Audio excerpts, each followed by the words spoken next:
Raymond, talk us through what this means. The financial market, this is a very good outcome for the financial markets, but is it all over, and does that mean we can basically put his candidacy out of the way for the presidential elections in October?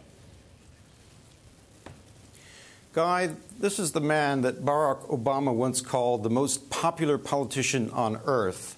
And now he probably faces a prison sentence of up to 12 years, perhaps as early as next week. It'll be extremely difficult for Lula to bounce back from this. There's a very outside chance, you know, there's sort of a legal loophole that he could come back. But I think pretty much everybody agrees at this point he won't be running in this year's election, October's presidential race. As you say, most investors will welcome this news. He was the front runner.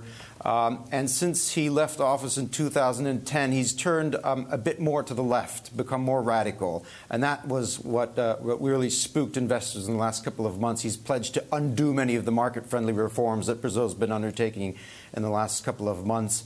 The real question is now, to what extent can he still influence elections from inside the prison cell? But again, most people agree that that's rather limited. Lula on Facebook isn't quite the same as Lula in the streets. His speech was his biggest asset. Raymond, talk to me therefore about where this leaves the election and what the likely outcome of that election will be. Well, this is the thing. So investors are going to be applauding right now, or at least somewhat hopeful, and we're likely to see a rally. But I would venture to say that it may be short-lived. The second person after Lula in the opinion polls is a former army chief, Jair Bolsonaro, who admits openly, publicly, that he knows nothing about economics at all. And all the mainstream centrist reformist candidates don't really go beyond single digits in opinion polls. So I think we have a long way to go before we really know who stands a chance to win in October's election. It's a wide open field at this point.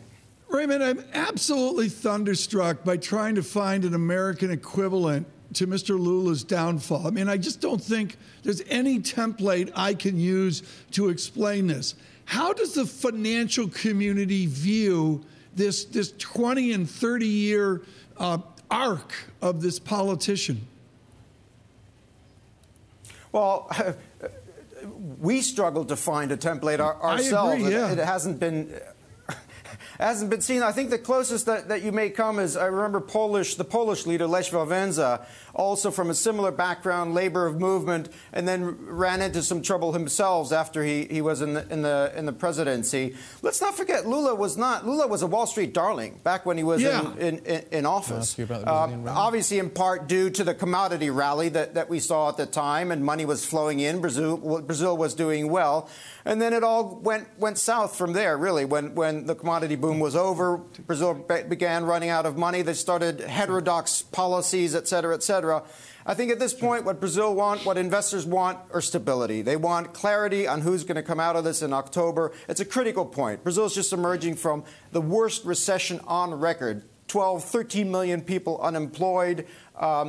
Really, this is a breaking point for a tipping point for Brazil. Either it bounces back strongly or not.